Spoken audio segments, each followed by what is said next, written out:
رخشانه حکیمووا بیش از 10 سال در رسانه‌های گوناگون و سازمان‌های خبرنگاری کار کرده است. او را یک شخص صادق به کسبش می‌شناسند. من او را در این سالها همچون یک شخصی که به ژورنالیستیک صداقت داشت می‌شناسم و پیش نظر خود ما و روز به روز ملکه ژورنالیستی خودش را سیقل میداد و حداقل کوشش میکرد که در چارچوبه استانداردهای بین المللی ژورنالیستیک فعالیت کند. با چند رسانه بین المللی نیز همکاری داشت. رخشانه حکیمووا 31 ساله و ختم کرده بخش روزنامه‌نگاری دانشگاه ملی تاجیکستان است. او سال 2013 هم کارش را در مرکز تحقیقات ژورنالیستی آغاز کرد. رخشانه را از دوره استودنتیش من میشناسم.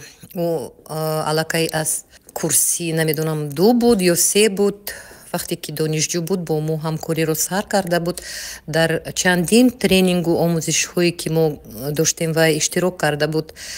با ما همکاری داشت و بسیارتر در موضوعهای اجتماعی مقاله می نوشت، در باره حقوق های زن ها، در باره تندرستی، همین خیلی موضوع ها پیگیری می کرد. در باره رخشانه من فقط سخنهای نیک را گفته می توانم. یک دختری خندان روی، پاک وجدان و یگان غرض ندارد. حکیمووا در نشریه های سمک، فرج، جوانان تاجیکستان نیز کار کرده.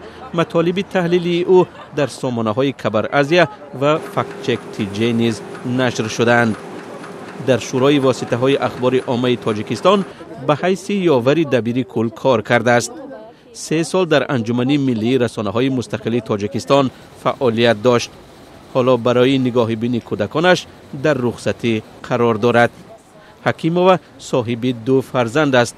کودک کلانیش 2.5 ساله و خردیش 8 ماهه. درباره رخشانه من یگان حرفی بد از هیچ همکارش و از یگان ژورنالیست نشنیدم. امیدوارم که سود کودکی خرد داشتنی رخشانه مادر بودنش به نظر میگیرد و حکمش را سبک میکند. رخشانه حکیمووا برنده جایزه های ژورنالیستی به نام واحد اسراری، کمیته جوانان و ورزش، ائتلاف بانوان ژورنالیستی تاجیکستان و مدیا آلیانس تاجیکستان می باشد. مقامات او را در دایره پرونده معروف به تبدلات به خیانت به دولت گمانبر می دانند.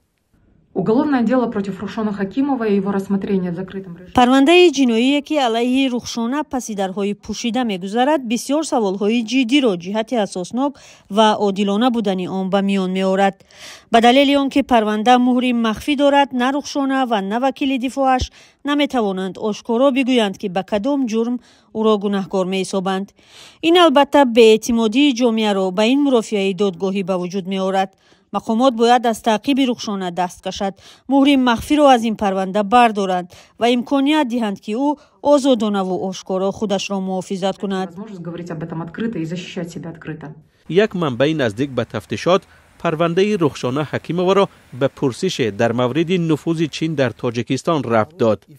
او گفت که بعضی از چهره‌های بازداشت شده از جمله سید جعفر عثمانزاده و شاکر جان حکیموف در آن پرسش نظر دادند. رخشانه و وکیل مدافعش برای شرح مسئله دسترس نیستند. جزئیات پرونده هم ناروشن است. به اطلاع دریافتی رادیوی آزادی به دلیل کودک شیرخواره داشتن، رخشانه حکیمووا به حبس گرفته نشده است، ولی شناسنامه‌اش مصادره شده به شرط بیرون نرفتن از جای زیست در آزادی است. در بیشتر از 2 سال اخیر چند روزنامه‌نگار و بلاگر تاجیک با شمول عبدالله غربتی، ذوق‌بک سیدامینی، دلیر امامعلی، عبدالستار پیر محمدزاده، خورشید فاضلوف، الفت خانم محمد شایوه و احمد ابراهیم زندانی کرده شدند. سازمان‌های حامی حقوق از جمله هیومن رایتس واچ این وضع را باعث به نگرانی دانستند.